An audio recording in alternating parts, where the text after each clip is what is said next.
გამარჯობა ძვირფასო ტელემაყურებლებო და რადიო მსმენელებო. დღეს 2026 წლის 19 მაისია. პირდაპირ ეთერში არის კომენტატორ რეკორდსმენის, საქართველოს დამსახურებული მწვრთნელის, თბილისის საპატიო მოქალაქის ბატონ ჯამლეთ ხუხაშვილის სახელობის საავტორო სპორტული ტელეგადაცემა, რომლის წამყვანი ვარ მე, სოხუმელი ჟურნალისტი თენგიზ ბაჭკორია. დღევანდელი გადაცემის მთავარი თემები. პირველი თემა იქნება რასაკერველია ფეხბურთი, თბილისის დინამოს წარმატებები და თორნიკე კვარაცხელიას დებიუტი. ნახავთ რამდენიმე ფოტო ვიდეო მასალას და აგრეთვე ვისაუბრეთ ბადრი კვარაცხელიაზე. თორნიკეს და ხვიჩა კვარაცხელიების მამაზე ბადრი კვარაცხელია, რომელიც იყო თავის დროზე წარმატებული ფეხბურთელი, ჩემპიონთა ლიგაზე გათამაშები. და ამაზე დეტალურად ვისაუბრებთ და ვიდეო რგოლსაც გაჩვენებთ. მეორე თემა არის საქართველოს საწყობო სპორტის სახეობათა ფედერაციის განვითარების სტრატეგიის პრეზენტაცია, რომელიც გაიმართა 18 მაისს, შესაბამის ვიდეო მასალასაც შემოვთავაზებთ და გადაცემის მთავარი თემა არის საქართველოს ახალგაზრდული ოლიმპიური ფესტივალი, პირველი ახალგაზრდული ოლიმპიური ფესტივალი, რომელიც გაიმართება მიმდინარე წლის 2 ივნისიდან 6 ივნისის ჩათვლით ბათუმში. ამ მთავარ თემასთან დაკავშირებით შემოყვანს ორი სტუმარი. ორივე ისაუბრებს ამ ფესტივალზე სხვადასხვა კუთხით.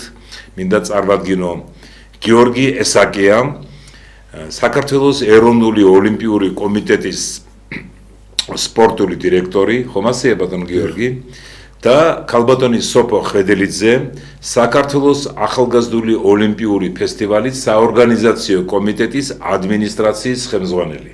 ხომასია ქალბატონ სოფო, ხომ არ შემეშალა რამე. სანამ გადავცემდი მათ სიტყვას და დეტალურად ვისაუბრებთ ამ საინტერესო და მნიშვნელოვან ღონისძიებას, როგორც არის ახალგაზრდული ოლიმპიური ფესტივალი, პირველი დამოუკიდებელი საქართველოს ისტორიაში, რასაკერველია რამდენიმე წუთით უნდა ვისაუბროთ, რამდენი წუთი უნდა დავუთმოთ ფეხბურთს. გინდათ არ გინდა, ფეხბურთი იყო და არის ნომერ პირველი სახეობა, ყველაზე პოპულარული მსოფლიოში და საქართველოშიც. არის რამდენიმე ქვეყანა, სადაც ფეხბურთი არ არის ნომერ პირველი სპორტი, მაგრამ ეს იშვიათობაა. ზოგიერთ ქვეყანაში ხელბურთია, ზოგიერთში ჰოკეი და ასე შემდეგ. ახლა ფეხბურთს რა კუთხით, ახლა ძალიან ექსკლუზიური ინფორმაციები არ იქნება, მაგრამ რაღაც ნაწილში შეიძლება ექსკლუზივიც იყოს. ყველა მიცის რომ თითქმის ერთი თვის წინ, აპრილის ბოლოს, თბილისის დინამოს მთავარ მწვრთნელად დაინიშნა თემურ გეცბაია. სახელოვანი ქართველი ფეხბურთელი, გალში დაბადებული და გაზრდილი თემურ გეცბაია, რომელსაც ჰქონდა წარმატებული კარიერა ეროვნულ ნაკრებში, საქართველოს კლუბებში, ჯერ ადრე არ ჩათოთ, საქართველოს კლუბებში, კვიპროსში, საბერძნეთში, ინგლისში, ჯერ არ ჩათოთ, ინგლისში, შოტლანდიაში და ასე შემდეგ. თემურ გეცბაია რომ დაინიშნა თბილისის დინამოს მთავარ მწვრთნელად, იმის შემდეგ თბილისის დინამომ ჩაატარა 5 მატჩი ეროვნულ ჩემპიონატში. 4 მოიგო, 1 ფრე ბათუმში და თბილისის დინამო ახლა არის მეორე ადგილზე. ზუსტად მინდა გითხრათ, რომ საინტერესო იყო ყველასთვის, რომ რამდენიმე დღის წინ თბილისის დინამოს რიგებში ჰქონდა დებიუტი თორნიკე კვარაცხელიას. 16 წლის თორნიკე კვარაცხელიას. ამ ფოტოზე თქვენ ხედავთ, ეს ფოტო არის გადაღებული 2010 წლის ბოლოს. აქ თორნიკე პატარაა, სულ 9-10 თვის არის, იქ გვერდით იყო ხვიჩა კვარაცხელია, მარჯვნივ მამამისი ბადრი, მათი მამა ბადრი, დედა მაკა, ქალბატონი მაკა ლუკავა და ნიკა კვარაცხელი, უფროსი ძმა კვარაცხელის, რომელიც თავის დროზე თამაშობდა ფეხბურთს, მაგრამ ტრავმების გამო მიატოვა. თორნიკე კვარაცხელი, ხედავთ ამ კადრებს, შედის თბილისის დინამოს და იბერიის მატჩის 70 წუთზე მოხდა ეს ისტორიული, შეიძლება ითქვას, ისტორიული თორნიკეს ბიოგრაფიაში და საერთოდ ალბათ მომავალი გვაჩვენებს პირველად თემურ ქეძმაიამ 16 წლის ბიჭი შეიყვანა თბილისის დინამო 20 წუთი თამაშა, რამდენიმე მომენტი შეიქმნა, რამდენიმე დრიბლინგი გააკეთა და ყველას აჩვენა რომ ხვიჩაზე ნაკლები არ არის. ეს არის ისტორიული ფოტო, რომელიც თავის დროზე 7 წლის წინ მომაწოდა ბატონმა ბადრი კვარაცხელია, ხედავთ ბადრი კვარაცხელია, მისი მეუღლე კალბატონი მაკა, შვილები, ბიჭები და ის პატარა თორნიკე არის იქ.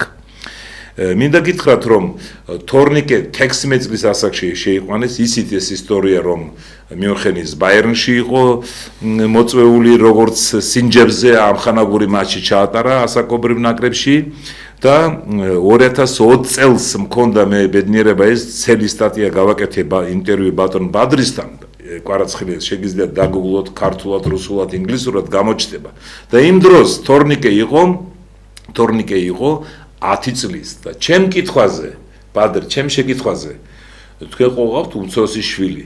ამბობენ რომ ძალიან ნიჭიერი, იმ დროს მე თორნიკეს თამაში არ ქონდა ნანახი. ხვიჩა უფროსი იყო და ხვიჩას თამაშები ხშირად იმ დროს საქართველოს ნაკრებში იყო, აქედან რუსეთში წავიდა, მე გახსოვთ ბათუმში დაბრუნდა და მე იტალიაში. და ჩემ შეკითხვაზე ამბობენ რომ თორნიკე უფრო ძლიერია. დიახ, გიდასტურებთ თორნიკე ძალიან ნიჭიერი ეს შეიძლება უფრო ძლიერი გახდეს ვიდრე ხვიჩო. ეს ბადრიმ თქვა 2020 წლის ოქტომბერში ეს სტატია ჩემი დაბეჭდილი რუსულ, ინგლისურ და მე ნაწილი ქართულ ენებზე. და იქ იყო საინტერესო მომენტი ასეთი. საინტერესო მომენტი. მომიყვა ბადრიმ კვარაცხელიამ რომ ხვიჩამ მიულოცა თორნიკეს დაბადების დღე. გაცვალეს ეს მადლობები და მე უთხრა თორნიკემ იცოდეო შენზე უკეთესი უნდა ვიყო თო პატარა თორნიკე ეუბნება ხვიჩას ხვიჩას ასაკერვია გაუხარდება ყველას გაუხარდება ჩვენ ქართულ ფეხბურთს გაუხარდება ყველას რომ თორნიკე იქნება უფრო ძლიერი ვიდრე ხვიჩა და შეიძლება 1-2 წელიწადში ორივე ერთად იყოს ითამაშოს ეროვნულ ნაკრებში გააჩნია როგორ წავა თორნიკეს განვითარება როგორ იშრომებს საჭირო დიდი შრომა ნიჭი ერთი არა დიდი შრომა ახლა კიდევ ამ თემის ირგვლივ იმ დროსაც ჰქონდა დაწერილი ახლა გავიმეორებ ხვიჩას და თორნიკეს ბაბუა ესე იგი ბადრი კვარაცხელიას მამია კვარაცხელია იყო წარმატებული ფეხბურთელი 50-იან წლებში წალენჯიხის გუნდში თამაშობდა 40-იანი წლების ბოლოს 50-იან წლებში იმ დროს სატვირთო მანქანებით დადიოდნენ თამაშებზე არ იყო სად იყო ამდენი ავტობუსი რეგიონის პირველობა დასავლეთ საქართველოს ცალკე იყო ტურნირები აღმოსავლეთ საქართველოს ერთად კროვდებოდნენ ეგრეთ წოდებული პლეიოფში და მამია კვარაცხელია ვეტერანებისგან ვიცი წალენჯიხის ფეხბურთიდან ძალიან კარგი ფეხბურთელი იყო და მაკრატლის სპეციალისტი იყო როგორც ამბობენ ხვიჩა მიაქციეთ ყოველთვის ცდილობს შორი მანძილიდან გააკეთოს მაკრატლით გაიტანოს ბურთი რაც შეეხება ბადრი კვარაცხელიას იცით რომ მან ითამაშა ჯერ წალენჯიხის გუნდში წალენჯიხის კურსში მერე 92-13 წლებში თამაშობდა თბილისის დინამოში, ჩემპიონი გახდა, თამაშობდა თბილისის მერანში, ინტერტოტოს ტურნირებზე, შესაძლეს გუნდში, მერე დიდი ხანი თამაშობდა აზერბაიჯანის კლუბებში, გახდა მრავალგზის ჩემპიონი, მრავალგზის ბომბარდირი აზერბაიჯანის და ჩემპიონთა ლიგაში ითამაშა შამკირის შემადგენლობაში, ითამაშა ჩემპიონთა ლიგის საკვალიფიკაციო ეტაპის მატჩი სკონტო, რიგის სკონტოსთან. ახლა მინდა შემოგთავაზოთ ეს ვიდეო 2000 წლის ივლისშია აზერბაიჯანის კლუბი შამკირი ეთამაშება რიგის სკონტოს 3 გოლი გაიტანა ბადრი კვარაცხელიამ გთხოვთ çartot ეს ვიდეო Liqasının təsnifat mərhələsini adlayan ilk Azərbaycan klubu kimi Şəmkir Latviyanın ən titullu klubu olan Skontonu məhz Tofiq Bəhramovun Respublika stadionunda 4-1 hesabı ilə məğlubiyyətə uğratmışdı. Və 90 dəqiqə başa çatdıqdan sonra hakim oyunun vaxtına 3 dəqiqə əlavə etdi. Azərbaycan futbolçuları hesabı açırlar. Badri Kvaratskhelia ilk topu Skonto komandasının qapısına vurur. Görüşün ikinci dəqiqəsi təzəcə başa çatıb. Badri Kvaratskhelia öz komanda yoldaşından qəbul etdiyi topu qüvvətli zərbə ilə qapıcı Aleksandr Kalinkanın qapısına vurur. Kvaratskhelia topu qəbul edir. Hücuma keçir və İkinci topu kapıdan geçirir. Azerbaycan futbolcuları hesapta ileri çıkırlar.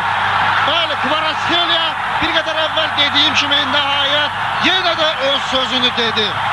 Mahmud Qurbanov bir müdafiəçini keçir. Topu içəri meydançasına ötürür. Kvaratskhelia! Azerbaycan futbolcuları 3-cü topu kapıdan keçirirlər.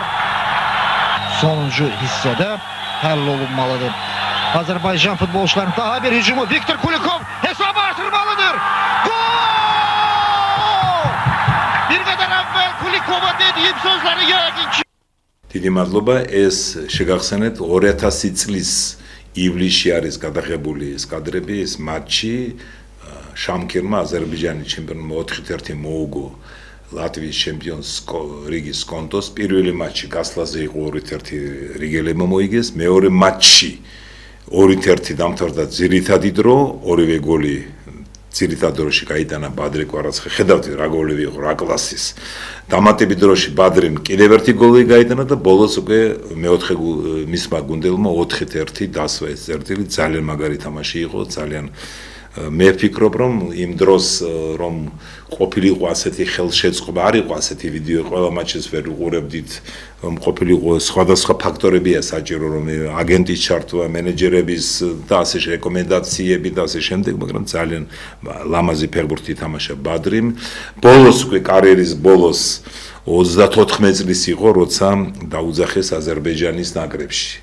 თავიდან უარი თქვა, მეორეჯერ რომ დაუძახეს დათანხმეთ რომ საქართველოსთან ელოდებოდა 10 წელი, მაგრამ ისე მოხდა რომ ვერ მოხერხდა, არ ვიცი, სხვადასხვა მიზეზების გამო მისი მოწვევა ნაკრებში. დიდი კონკურენცია კი იყო, მაგრამ ბადრი იყო იმის ღირსი, რომ ამხანაგურ მატჩებში იმ დროინდელ წნელებს 90-იანი წლების ბოლოს რომ გამოიძახათ ერთ-ორ შეხვედრაში, იმიტომ რომ მისი ოცნება იყო ეროვნულ ნაკრებში თამაში, მაგრამ ეს ოცნება აიხდინა რასაკვირველია მაღალ დონეზე ხვიჩა კვარაცხელიამ და ახლა უკვე თორნიკე კვარაცხელია, რომელიც არის ასაკობრივი ნაკრების ფეხბურთელი საქართველოს ნაკრების და იმედი მაქვს რომ 1-2 წელიწადში შეიძლება 3 წელიწადში ეროვნულ ნაკრებში გააჩნია როგორ წავა ეს მისი კარიერა, როგორ ითამაშებს იღბალიც არის ბევრი დამოკიდებული. იმედი გვაქვს რომ ერთად ძმები ითამაშებენ, ორივე იქნებიან ნაკრებში და ჩვენი ნაკრებს აქვს იმის პოტენციალი რომ გავიდეს 28 წლის ევროპის ჩემპიონატზე, წარმატებითი ასპარეზოს და როგორც კოსმოსიდან მითხრეს, ჩვენ ნაკრებს აქვს პოტენციალი იმისათვის და შანსი რომ 2030 წლის სოფლიო ჩემპიონატზე მოხდეს, არა მარტო მოხდეს, არამედ ჯგუფურ ეტაპზე რაღაცა წარმატებებს მიაღწიოს.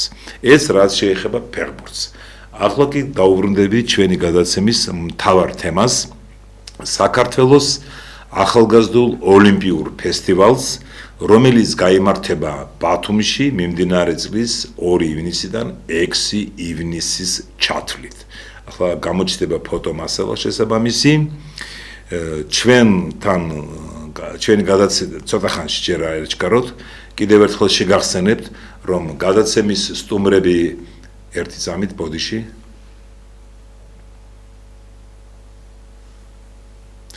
ახლა მინდა შემოგთავაზოთ საქართველოს ეროვნული ოლიმპიური კომიტეტის პრეზიდენტის ბატონ ლერი ხაბელოვის ვიდეო კომენტარი, რომელიც ეხება ამ თემას. თუ შეიძლება ჩავთოთ.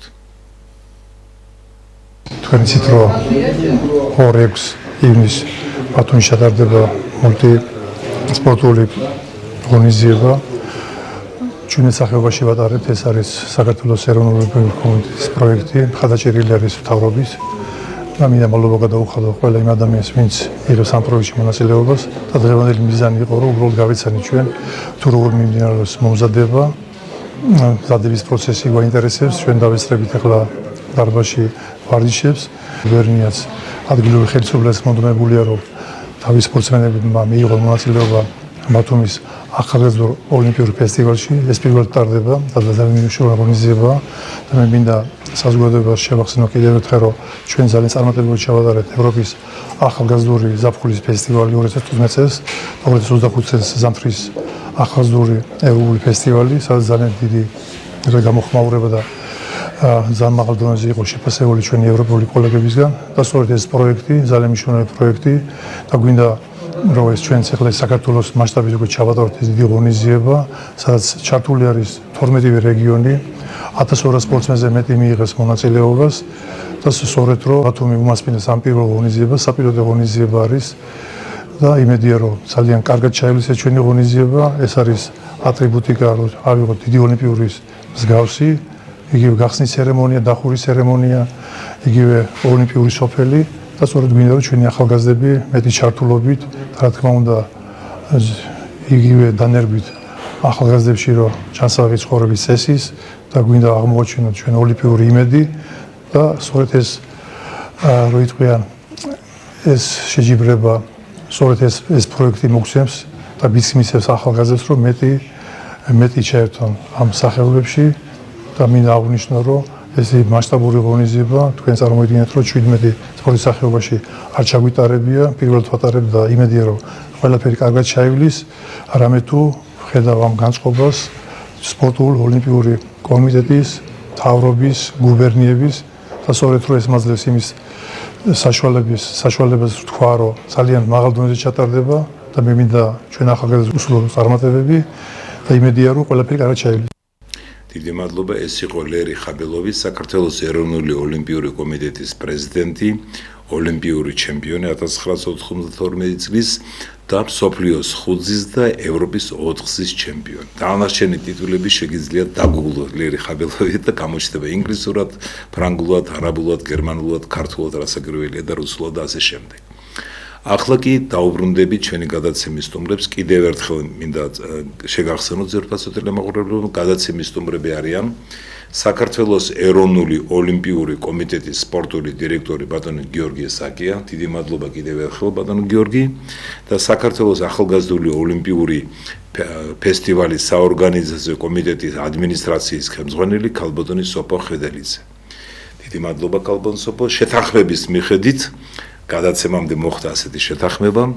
თავიდან სიტყვას გადავცემ ბატონ გიორგი ესაკიას. ერთი-ორ სიტყვას ვიტყვი მასზე, სოხუმში დაბადებული გაზრდილი გიორგი ესაკია, ახალგაზრდობაში იყო გატაცებული კალათბურთით, თამაშობდა და საქართველოს ეროვნულ ოლიმპიურ კომიტეტში მუშაობს 2001 წლიდან.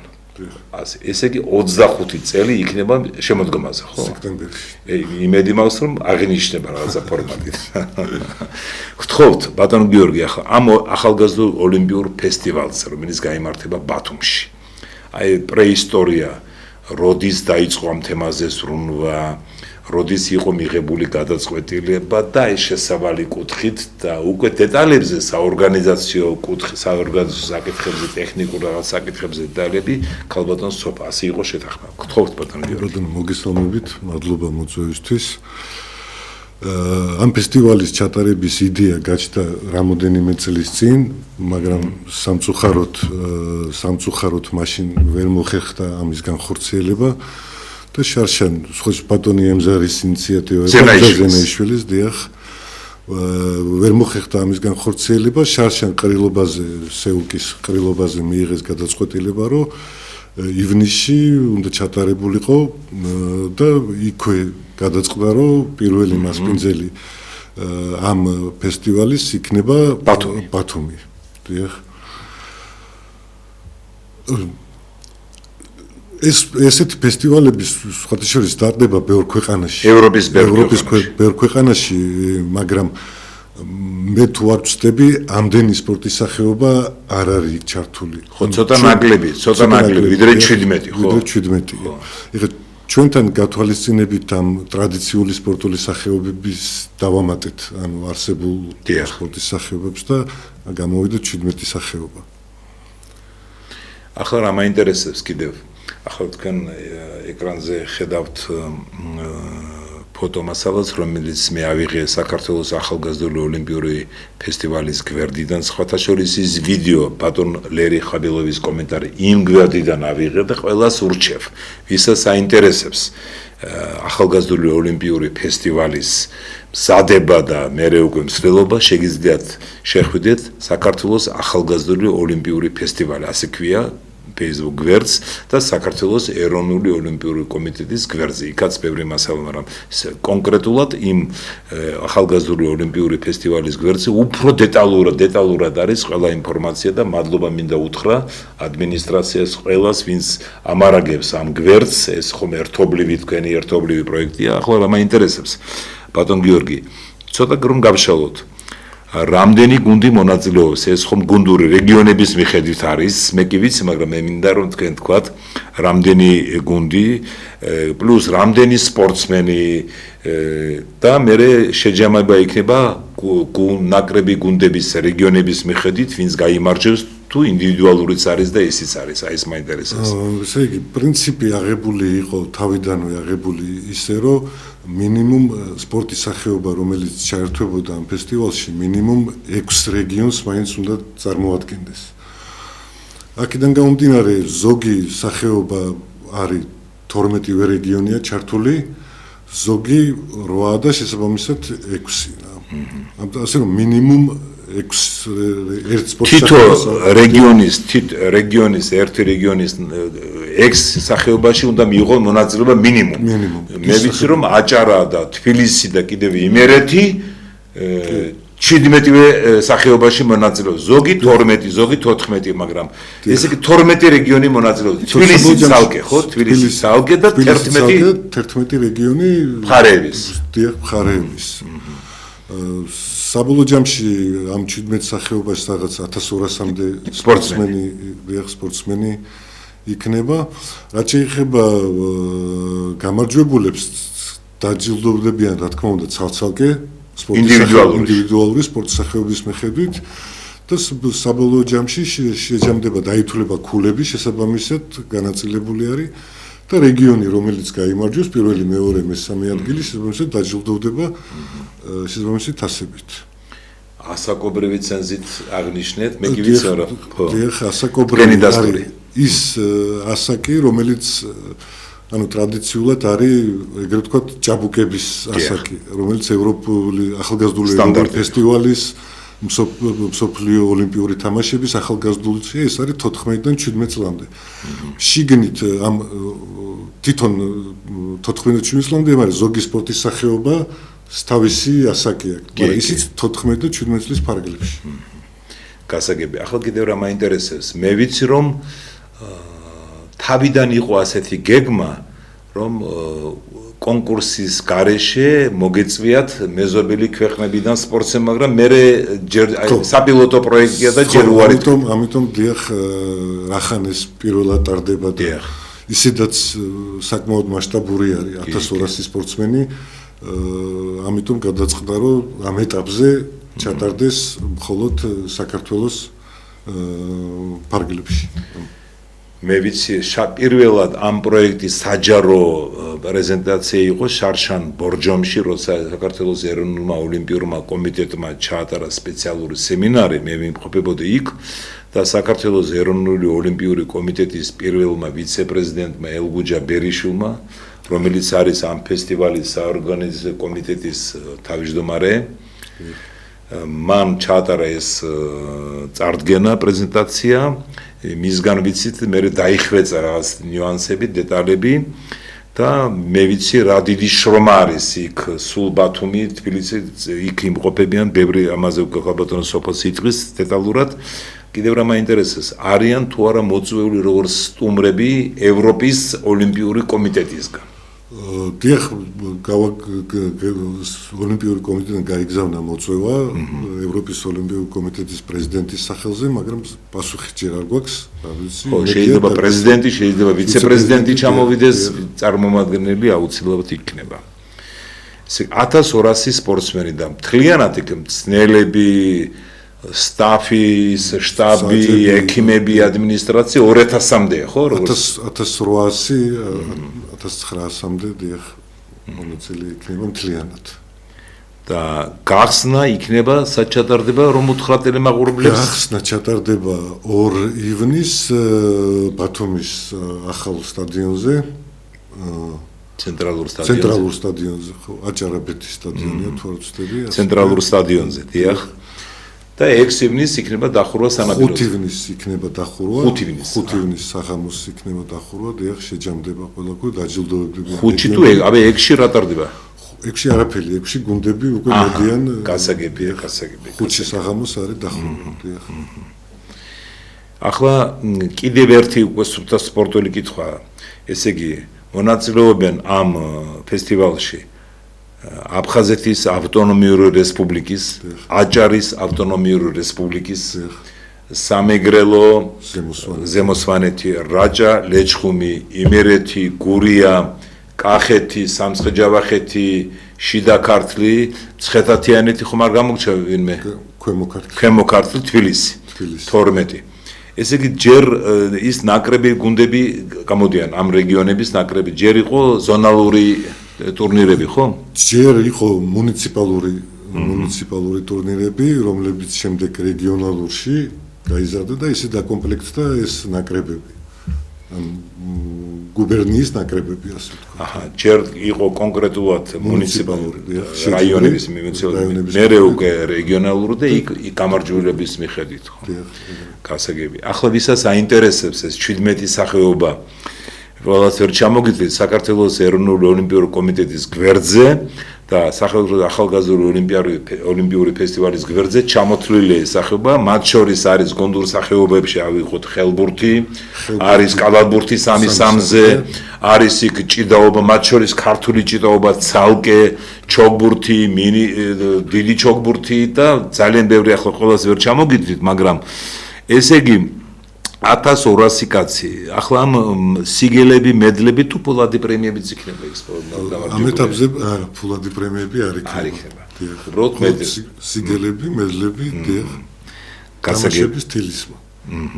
ის გამოჩნდა ეს ფოტომასალა, რომელიც მე თქვენ საუბრობდით, თილისმაც იქ ნაკრები გუნდები, მე დღეს უფრო ზუსტად გუშინ 18 მაისს ვესაუბრე აფხაზეთის საქართველოს ეროვნული ოლიმპიური კომიტეტის აფხაზეთის რეგიონალური ორგანიზაციის თავმჯდომარის ბატონ ვიტალი ბენდელიანს მან მითხრა რომ აფხაზეთიდან დევნილი სპორტსმენების დევნილ ოჯახებში გაზრდილი სპორტსმენების ნაკრები იქნება წარდგენილი 63 სპორტსმენით აფხაზეთის ნაკრები გამოვა 10 სახეობაში და აჭარა იმერეთი და თბილისი ყველა 17-ვე სახეობაში იქნება წარდგენილი ხო?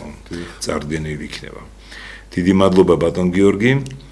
ახლა კი მინდა გადავცე სიტყვა ქალბატონ სოფო ხვედელიძეს. სოფო ხვედელიძე არის საქართველოს ახალგაზრდული ოლიმპიური ფესტივალის საორგანიზაციო კომიტეტის ადმინისტრაციის ხელმძღვანელი, 1-2 სიტყვით ვიწყე, როგორც მე შემატყობინეს საერთაშორისო სპორტული დაზროვდა რომ თქვენ თითქმის მთელი ცხოვრება ხართ ჩართული სპორტში, როცა პატარა იყავით, როგორც პროფესიონალი არ იყავით სპორტსმენი, მაგრამ მოყვარული სხვადასხვა სახეობებში, სხვადასხვა წლებში მუშაობდით თბილისის დინამოსში, 2000-იანი წლების დასაწყისში მუშაობდით კალათბურთის ფედერაციაში, კიდევ რამდენიმე ადგილას სულ სპორტში ხართ. და ახლა ხართ ამ ოლიმპიური ფესტივალის საორგანიზაციო კომიტეტის ადმინისტრაციის ხელმძღვანელი. ახლა წარმომიდგენია უბრალოდ რამხელა დიდი შრომა, რამდენი დიდი დიაპაზონი უნდა იყოს ამ საქმის ამ საკითხების მოგვარებაში, რომ პირველად ტარდება ფესტივალი. აი ბათუმში მე ბატონ ელგუჯა ბერიშვილისგან ვიცი რაღაცები ინფორმაციები, მაგრამ მე მინდა თქვენ ცოტა გაშალოთ ეს თემა, რამე სირთულეები იყო, როგორ გადალახეთ, როგორ მოგვარდა ეს სტადიონების, ტრანსპორტის, უსაფრთხოების საკითხები, ყველაფერი რაც ეხება ოლიმპიური ფესტივალის ჩატარებას, თუ შეიძლება. მოგესალმებით, მადლობა მოწვევისთვის. როგორც თქვენ აღნიშნეთ, ეს უპრეცედენტოდ მასშტაბური ღონისძიებაა და ზუსტად ის ფაქტორი, რაც უნიკალურს ხდის ამ ღონისძიებას, მისი მასშტაბი ზუსტად მანდ არის სირთულეც, რა თქმა უნდა. ეს ჩვენთვის ძალიან დიდი გამოწვევა იყო, იმიტომ რომ წარმოიდგინეთ 17 სპორტის სახეობა, 1800-მდე ადამიანი, ეს საკმაოდ დიდი რაოდენობა იმისთვის, რომ ეს ადამიანები მართო, სწორი მენეჯმენტი გაუწიო ამ ღონისძიებას, განსაკუთრებით საპასუხისმგებლოა ის, რომ საქმე გვაქვს არასრულწლოვან მონაწილეებთან, სადაც განსაკუთრებული ყურადღებაა საჭირო, მაგრამ მინდა აღვნიშნო, რომ საკმაოდ აქტიურად ჩაერთნენ ამ საქმეში სპორტული ფედერაციები. რეგიონალური წარმომადგენლები მუდმივად კავშირში არიან ჩვენთან, ყველას აქვს თავისი დავალება მიცემული.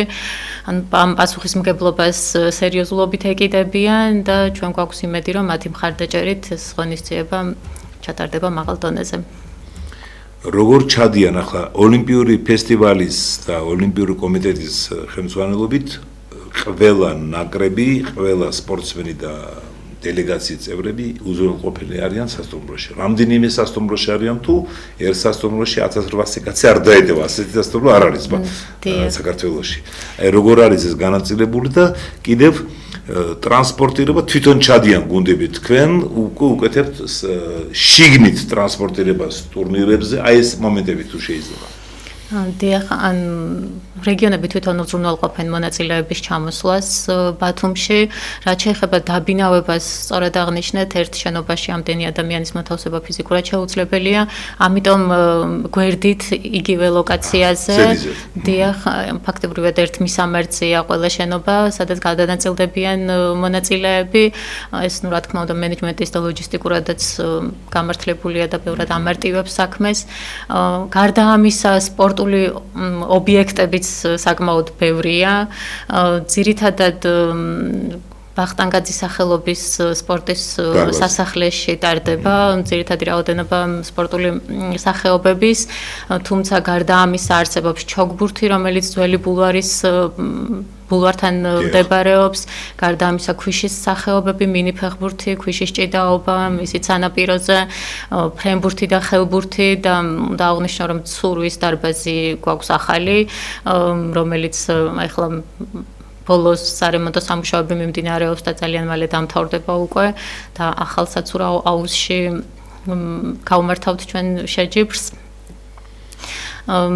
და ანუ ლოჯისტიკურად ისე გვაქვს დალაგებული სატრანსპორტო საკითხი, რომ ყველა სახეობას მოემსახურება თავისი ინდივიდუალური ტრანსპორტი, გარდა ამისა შატლის პრინციპით იმუშავებს დამატებით სატრანსპორტო საშუალებები, დიახ, იმისთვის რომ მაქსიმალურად კომფორტული და გამარტივებული იყოს გადაადგილება მონაწილეებისთვის.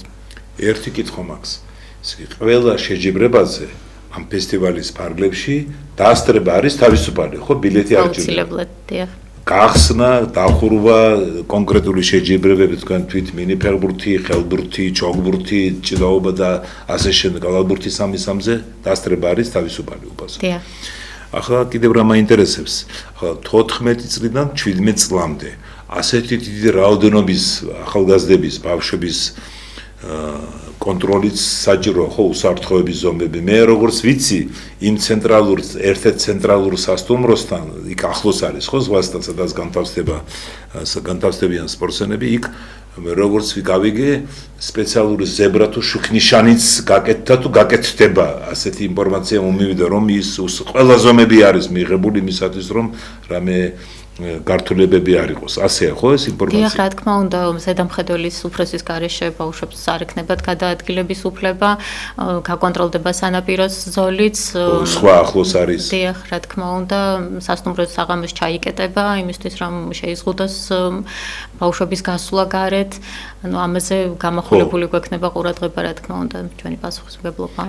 იმიტომ რომ ასეთი დიდი რაოდენობის პასუხისმგებლობაც არის და დიდი რაოდენობა ხო სპორტსმენების ყველგან ასეა, როცა ტარდება ოლიმპიური ფესტივალები, ხო საქართველოში გაიმართა ევროპის ზაფხულის ახალგაზრდული ფესტივალი, ოლიმპიური ფესტივალი 2015 წელს, 2025-ში გაიმართა ბაკურიანში და თბილისში. და ბათუმშიც იყო ფიგურული ციგროვობა. ყოველთვის ასეა ზომები, ახლა არავითარ შეზღუდვა არ არის აქ ან დისკრიმინაცია ახალგაზრდების, მაგრამ იქ არის საჭირო იყოს მიღებული ზომები მისათვის, რომ რამე გართულებებს არ კონდეს ადგილი. და თქვენ სულ იქეთ-აქეთ დადიხართ, როგორ არის ეს? თუ აქედან ჯერჯერობით აქედან თუ მერეთლიანად ჩადის თუ ნაწილი იქ არის საორგანიზაციო კომიტეტის? ჩვენ უკვე ვიყავით რამდენჯერმე, წინასწარ შევამზადეთ ნიადაგი სპორტულ ობიექტებზე, დავათვალიერეთ, ნახეთ რა საჭიროებები, რა აუცილებლობები არსებობს იმისთვის, რომ ტექნიკურად უზრუნველყოფილი იყოს და დარბაზები და აღჭურვილი შესაბამისი ინვენტარით. ეხლა რა თქმა უნდა, ანუ წინასწარ გვიწევს გარკვეული პერიოდით ჩასვლა, რომ კიდევ ერთხელ დავწმუნდეთ, რომ ყველაფერი წესრიგშია და საბოლოო სამუშაოები შევასრულოთ. ორში როგორც ახსენეთ არის გახსნის ცერემონიალი, გახსნამდე მონაწილეებს დაურიგდებათ სააღლუმო ფორმები, ყველა რეგიონს თავისი ფერი აქვს მინიჭებული და თავისი რეგიონის წარწერა ზურგზე და შესაბამისი აღჭურვილობით გამოვლენ გახსნის ცერემონიაზე. მე როგორც ვიცი, ბათუმის მერია და აჭარის ავტონომიური რესპუბლიკის მთავრობა და აჭარის ავტონომიური რესპუბლიკის განათლების და კულტურის სამინისტრო, ხო? აქტიურად არიან ჩართული, მხარდაჭერა გააკეთეს ამ ფესტივალისა. შეიძლება ცოტა გავშალოთ ეს თემა თუ გაქვთ ასეთი ინფორმაცია, რა კუთხით მონაწილეობენ ისინი. დიდი დახმარე მე ასე გავიგე ერთ-ერთ ინტერვიუს მოусვენი ბატონ ელგუჯა ბერიშვილის, რომ აქტიურად პრეზენტაციაზე ითქვა. ხელშეწყობა არის აჭარის ავტონომიური რესპუბლიკის მთავრობისგან და მერიისგან, ხო? დიახ, ნამდვილად საქართველოს მთავრობის მხრიდან სპორტის სამინისტრო, ბათუმის მერია, აჭარის მთავრობა ჩართულია ამ ღონისძიების სხვადასხვა ნაწილში, ისე როგორც გახსნის ცერემონიის მოწყობაში, ასევე სატრანსპორტო უზრუნველყოფაში და სხვა ლოჯისტიკურ საკითხებში მათი მხარდაჭერა მნიშვნელოვანია. ახლა ერთი კითხვა მაქვს. აი ეს ნაკრებები, გუნდები რეგიონების 12-ის იქ გათვალისწინებული თუ არა შეიძლება ეს მარტივი კითხვა იყოს, მაგრამ მე დიდ სასტუმროში სადაც დაუშვათ 6 გუნდია, 8 გუნდია იქ თითო სართულზე, ორ სართულზე ერთი ნაკრები თუ არის ეს გათვალისწინებული რომ ერთ სართულზე იყვნენ, რომ მათთვის ეს კომფორტულია, ხო? დაუშვათ კონკრეტული რეგიონის დელეგაცია, ხო, ერთ სართულზე. დიახ. ან გადანაწილებისას მთავარი პრიორიტეტი რეგიონალური პრინციპი იყო, რომ რეგიონები ერთად მოხვედრილიყვნენ, შემდეგი უკვე სპორტის სახეობები და ეს საშუალებას გვაძლევს იმისას, რომ რეგიონის წარმომადგენლებმაც მეთვალყურეობა გაუწიონ თავის სპორტსმენებს და მწვრთნელებთანაც ახლოს იყვნენ, იმისთვის რომ ინფორმაციები დროულად გაცვალონ და ერთად ორგანიზებულად უზრუნველყონ ბავშვების ჯგუფების გადაადგილება. დიდი მადლობა, ალბათ კვების საკითხში ყველაფერი მოგვარებულია. სამეგრელო ზერო სვანეთის ნაკრებს ალბათ მეგრული აჯიკა და სვანური მარილი იქნება გაძლიერებული დოზით ალბათ და ესე ხუმრობით რასაკვირველია და კიდევ ერთი შეკითხვა მაქვს თქვენთან. თქვენ როგორ ფიქრობთ ამ დღეისათვის? უკვე ყველაფერი თითქმის ამ სათ არის იმისათვის რომ თქვათ რომ თითქმის უკვე გავედით ფინიშზე მზადების კუთხით. დღეს 19 მაისია. დიახ, როგორ არის ცით რეგიონალური შეჯიბრები, აი ფაქტიურად ახლა ცოტა ხნის წინ დასრულდა, უკვე გამოიკვეთა რეგიონალური გუნდები, ნახევარზე მეტი რეგიონალური განაცხადების უკვე მიღებული გვაქვს, უკვე ვიცით სპორტსმენების სიები, შემადგენლობები, ეს ძალიან სიმაღლე, წონა, ყველაფერი იცით ხა? კი, აუცილებლად. და ფაქტობრივად კი ამ ხრივ უკვე მზად ვართ, რაც შეეხება ინფრასტრუქტურას, იცით რომ ბათუმი სპორტული ინფრასტრუქტურის თვალსაზრისით აქტიურად ვითარდება, სპორტულ ობიექტებზეც ინფორმირებულები არიან, რა თქმა უნდა, ამ ღონისძიების შესახებ ყველა ემზადება და ჩვენ გვაქვს კომუნიკაცია, რომ გავცვალოთ ინფორმაცია, რა არის საჭირო და ეხლა რო ჩავალთ ამ თვის ბოლოს, უკვე საბოლოოდ ყველაფერი მზად იქნება ფესტივალის მისაღებად. დიდი მადლობა ქალბატონსობა, ხო არ შეგეკითხებით, რომელი რეგიონის ნაკრებს გქონაგობთ, ეს საიდუმლო ინფორმაცია დავტოვოთ, მაგრამ მე ვიცი რომ რადგანაც თქვენ თავის დროზე მუშაობდით თბილისის დინამოში, მერე მუშაობდით კალათბურთის ფედერაციის, ფეხბურთი და კალათბურთი ახლოს არის თქვენთან, ხო? ფეხბურთი და კალათბურთი და რა მაინტერესა, ფეხბურთზე იყო იქ გადაცემის დასაწყისში თორნიკეზე ვთქვით კვარაცხელიაზე, ხვიჩაზე და მერე მამაზე, ბადრ კვარაცხელიაზე, ბაბუაზე, მამია კვარაცხელიაზე ადევნებთ თვალყურს ფეხბურთს, ნაკრებს, თბილისის დინამოს გამოსვლას ამ თემაში მინდა შეგიყვანოთ თუ არის საშუალება. რას გაზრდეთ თქვენ ფეხბურთი აი ეს როგორც როგორ შეიძლება ქართველი იყო და არ გულშემატკივრობდა კვარაცხელიას, ეგ შეუძლებელია ალბათ და თან ესეთი ოსტატობის მქონე ფეხბურთელია, რომ უბრალოდ სიამოვნებაა მისი ყურება. თუმცა ახლა რეგიონს ვერ გამოვარჩევდი, რა თქმა უნდა, აქ ჩემი პოზიცია არ არის მნიშვნელოვანი არის ის, რომ რეგიონებს შორის გაჩნდა ჯანსაღი კონკურენცია, ყველას უნდა რომ თავისი რეგიონი ღირსეულად წარმოაჩინოს ამ ფესტივალზე, რაც შეიძლება სრულად დააკომპლექტონ თავისი რეგიონალური გუნდები და ყველას აქვს ამბიცია, რომ საპრიზო ადგილებზე გავიდეს.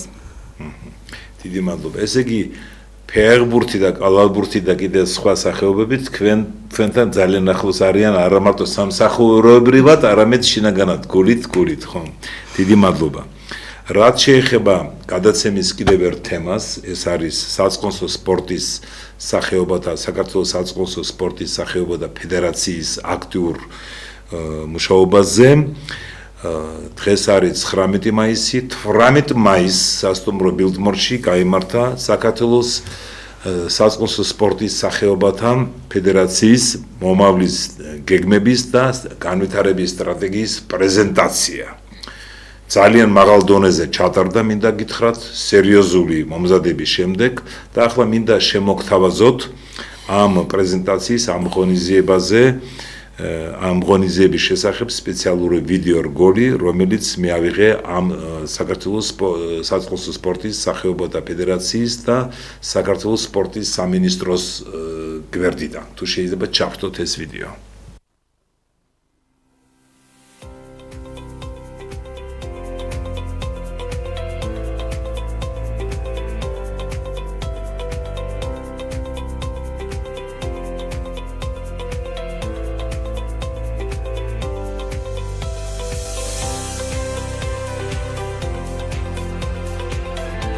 ეს იყო ღონისძიება, სადაც ბატონმა გიკონ წარმოადგინა თავისი მომავალი 4 წლის გეგმა, ძალიან საინტერესო და ამბიციური გეგმა, მაგრამ ამბიციურობასთან ერთად შეგვიძლია ვთქვათ, საქმეც არ უკვე გაკეთებული, დღეს წარადგინა თითოეული მიმართულებით მსოფლიო დონის მცნელები და კონსულტანტები, რომლებიც როგორც წყალბურთს, ასევე წყალშეყრდომას, ცურვას, სუნთქველმცველობას გაუძღვებიან და ეს ძალიან საინტერესოა, როდესაც დასაწყისივე თავიდანვე ასეთი საფუძვლები იქნება ჩაყრილი, რომ მსოფლიო დონის სპეციალისტები უხელმძღვანელებენ თითოეულ მიმართულებას. ეს რა თქმა უნდა გვაძლევს იმის საშუალებას, რომ მომავალში ეს სპორტის სახეობა ბევრად წარმატებული იქნება, ბევრად პოპულარული იქნება.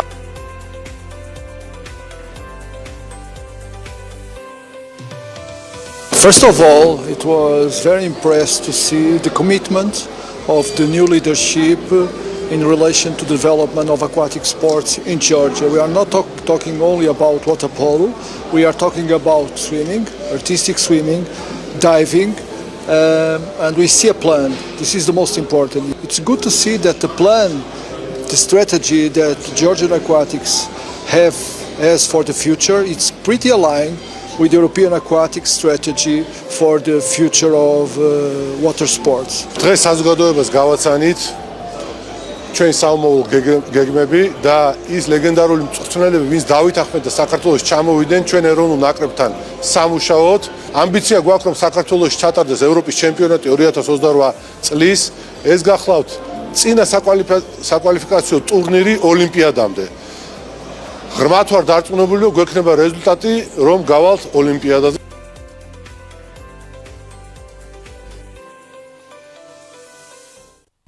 დიდი მადლობა, კიდევ ერთხელ შეგახსენებთ, ეს ღონისძიება ჩატარდა 18 მაისს სასტუმრო ბილდმორში საქართველოს საწყონსო სპორტის სახეობათა ფედერაციამ მოაწყო ეს ღონისძიება. ბატონი დიმიტრი აბდუშელიშვილი, ნახეთ თქვენ, ფედერაციის ახალი პრეზიდენტი, მანამდე იყო ბატონი ყარამან ნიკოლაიშვილი და მინდა გითხრათ, რომ სერიოზული გეგმებია გიორგი და თქვენთვის ოლიმპიური კომიტეტის საინტერესო ის არის, რომ მიზანი დასახულია, რომ საქართველოს წყალბურთელთა ეროვნული ნაკრები, რომელიც ბოლო წლებში ძალიან წარმატებულად გამოდის ევროპის საკმაოდ წარმატებულად გამოდის ევროპის ჩემპიონატებზე, ამას წინათ მოიპოვა უფლება გავიდეს და ითამაშებს მსოფლიო თასის გათამაშებაში ავსტრალიაში 2026 წლის ივლისში 8 საუკეთესო გუნდი მსოფლიო თასი ტარდება, ჩვენ მოხდით იმ 8 საუკეთესო გუნდში და ეს საქართველოს წყალბურთელთა ნაკრებს და ამ ფედერაციას აქვს მიზანი და ამბიცია, რომ მოხდეს ოლიმპიურ თამაშებზე, 28 წლის ოლიმპიურ თამაშებზე გუნდურ სახეობებში ჩვენ თითქმის არავინ არ გასულა ხო ოლიმპიურ თამაშებზე ნაკრები გუნდურ სათამაშო ხო გუნდურში კი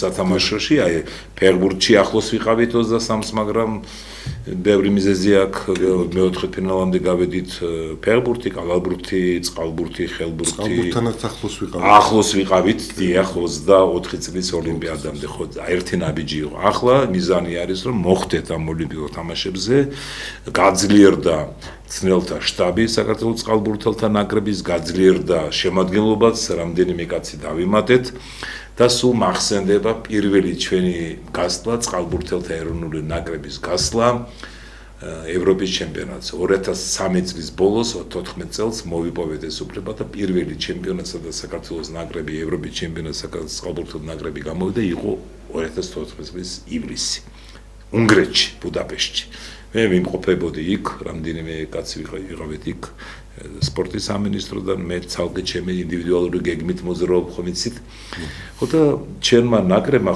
პირველი გასვლა იყო ჩვენი ნაკრების და უნგრელი ჟურნალისტები მეკითხებოდნენ ასე კარგად რომ თამაშობდო პირველად გახვედით კარგად ახლა იქ ვერ მოიგებდი და ვერ გახვიდოდი ჯგუფიდან მაგრამ რამდენი აუზი არისო საქართველოში უნგრელებს აინტერესებდათ ეს მე ვეკითხებოდი იმ დროინდელ პრეზიდენტს ფედერაციის ბატონ დავით რურვას როგორ უპასუხო მე კი ვიცოდი მაგრამ მაინც შევეკითხე როგორ უპასუხო მეთქი და უთხარიო თენგის 1.5 აუზი არის ერთი სტანდარტული და 1.5 არასტანდარტული და როცა მე ეს ასე უთხარი უნგრელ ჟურნალისტებს გაუკვირდათ 1.5 ხომ არ შეგიშალოთო მარტო ბუდაპეშტში არისო 100-ზე მეტი და ასე შემდეგ და ასე გააგრძელეს ოტელი უნგრეთის მასშტაბით მე უთხარი ჩვენთან რომ იყოს 10 აუზი ჩათვალეთ რომ ჩვენ ჯგუფიდან გავიდე ისეთი რაოდენობის ისეთი წყალბურთელები გვეყოლებიან და არჩევანიც მეტი იქნება ხო როცა ბევრი აუზია ბევრი სპორტსმენია ჩართული და ამ 1.5-ს სულ მეკითხებოდნენ ეს როგორ მოიფიქროთ 1.5 ნუ სტანდარტული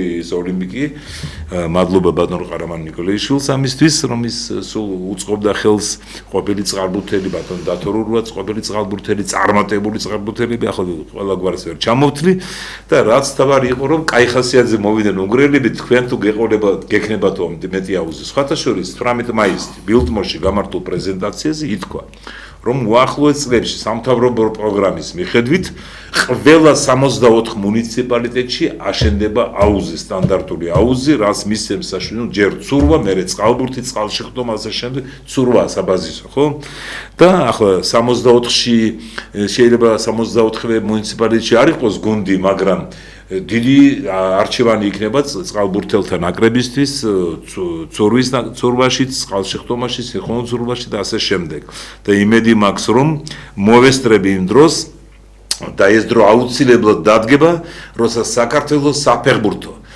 საკალათბურთო წყალბურთელთა ხელბურთელთა ეროვნული ნაკრებები ევროპის და მსოფლიო ჩემპიონატის შესარჩევი რაუნდის საშინაო მატჩებს ჩაატარებენ გაგრაში და სოხუმში ეს მოხდება საქართველოს მშვიდობიანი გაერთიანების შემდეგ ფეხბურთელები ხშირად დადიოდნენ იმ დროს გახსოვთ გიორგი წყალბურთელი თბილისის დინამო წამყვანი გუნდი სულ სოხუმში ემზადებოდა იმ სანაპიროზე გახსოვთ ის ადგილი დიოსკურია რესტორანი რომ იყო ზღვაში ის ახლოს იყო და იქ იმ დროიდან მახსოვს ეს კარგად მოვა ეს დრო აუცილებლად როცა საქართველოს მშვიდობიანად გაერთიანდება ჩვენი გადაცემის დრო ამოიწურა ძირფასო ტელემაყურებელო რადიოსმენელებო კიდევ ერთხელ შეგახსენებთ რომ პირდაპირ ეთერში იყო კომენტატორ რეკორდსმენი საქართველოს დამსახურებული თნელის თბილისის საპატიო მოქალაქის ბატონ ჯამრეთ ხუხაშვილის სახელობის საავტორო სპორტული ტელეგადაცემა რომლის წამყვანი ვარ მე სოხუმელი ჟურნალისტი თენგიზ ბაჭკორია დღევანდელი გადაცემის თემები იყო ფეხბურთი თბილისის დინამო თემურ კეცბაია თორნიკე კვარაცხელია ბადრი კვარაცხელია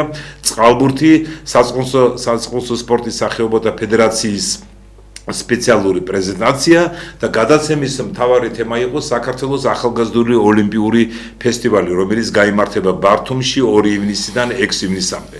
ჩვენი გადაცემის სტუმრები იყვნენ საქართველოს ეროვნული ოლიმპიური კომიტეტის სპორტული დირექტორი გიორგი ესაკია, დიდი მადლობა გიორგი და საქართველოს ახალგაზრდული ოლიმპიური ფესტივალის ოლიმპიური ფესტივალის საორგანიზაციო კომიტეტის ადმინისტრაციის ხელმძღვანელი ქალბატონი სოფო ხვედერიძე. დიდი მადლობა ქალბატონო სოფო. ძვირფასო ტელემაყურებლიო რადიოსმენლებო, ჩვენი გადაცემის დრო ამოიწურა, გისურვებთ ჯანმრთელობას და წარმატებებს. აბაულა.